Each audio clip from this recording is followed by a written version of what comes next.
एक बड़ा अवसर है मोतीचूर के लिए, राजा जी के लिए बहुत कॉर्बेट से लाई, क्या कहेंगे?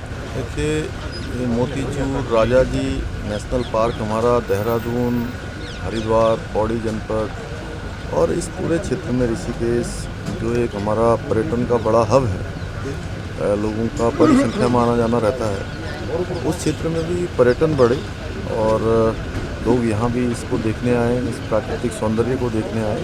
इस उद्देश्य से आज यहाँ पर मादा टाइगर को यहाँ पर आज छोड़ा जा रहा है। निश्चित रूप से ये इकोलॉजी और इकोनॉमी में संतुलन बनाने के लिए और पर्यावरण के संरक्षण के लिए, प्रकृति के संरक्षण के लिए, संवर्धन के लिए एक मील का पत्थर साबित होगा। और हमारे देश के यशस्वी प्रधानमंत्री मोदी जी ने जो ये इकोलॉजी और इकोनॉमी में संतुलन का जो एक सूत्र निकाला है, उस सूत्र पर देश आगे बढ़ रहा है।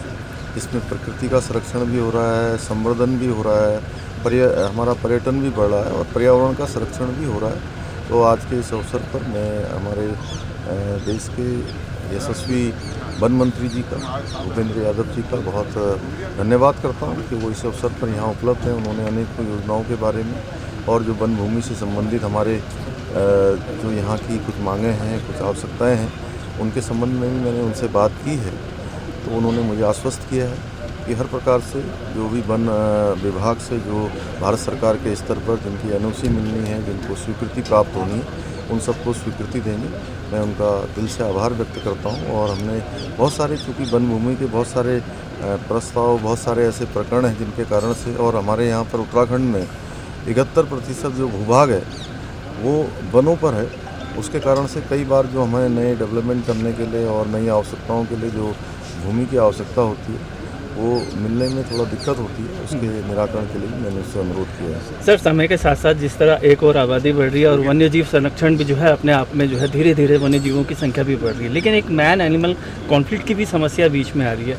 तो ये एक गंभीर समस्या है, इसको लेकर कोई ऐसा प्लान है कि एक और जहाँ जानवर बच सके तो वहाँ मानवीय आबादी पे भी जो है संकट ना आए, इसको लेकर कुछ है सर? निश्चित रूप से देखिए, जब वनों को हम लोग सक्षम बनाएंगे, हर प्रकार से जो वन्य जीव हैं उनके संरक्षण के लिए, उनके संवर्धन के लिए, जो तेज़ी से जो भौतिक चीज़ें बढ़ी हैं, उसके कारण से समस्या ज़रूर पैदा हुई है। लेकिन जो वन विभाग है या उनका जो एरिया है, उस एरिया को पूरी तरह से संरक्षित करना होगा, तभी उनका भी संवर्धन होगा और वन्य जीव जो मानव संघर्ष होता है वो भी कम होगा। एक बार फिर मिनी नोटबंदी करी गई है, 2000 का नोट फिर बंद कर दिया गया। कई तरह की प्रतिक्रिया इस पर सामने आ रही है। देखिए, हमारे देश के प्रधानमंत्री आदरणीय मोदी जी ने, जब वो प्रधानमंत्री देश के बने थे, उसी समय से कहा था कि काले धन पर वो अंतिम समय तक अंतिम प्रहार करेंगे, जब तक कि ये पूरा काला धन समाप्त न हो जाए।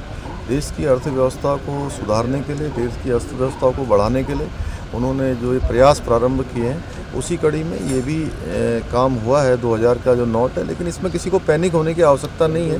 23 मई से लेकर 30 सितंबर तक ये नोट बदले जा सकेंगे और प्रत्येक दिन 20,000 रुपये बदले जा सकेंगे। तो कोई बहुत दिक्कत वाली बात नहीं है और एक प्रक्रिया के तहत ये काम हुआ है। मैं आदरणीय प्रधानमंत्री जी का अभिनंदन करना चाहता हूँ कि उनके नेतृत्व में आज भारत की अर्थव्यवस्था इन्हीं सब कारणों से, जीएसटी लागू होने के कारण से, नोटबंदी होने के कारण से, देश के अंदर तमाम जो आर्थिक और भौतिक रूप से जो विकास की प्रक्रिया आगे बढ़ी है, सुधार आगे बढ़े हैं। आज हमारा देश विश्व की 5वीं अर्थव्यवस्था बन गया है, जो अपने आप में एक हमारे सबके लिए बड़ा गौरव का विषय है।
है।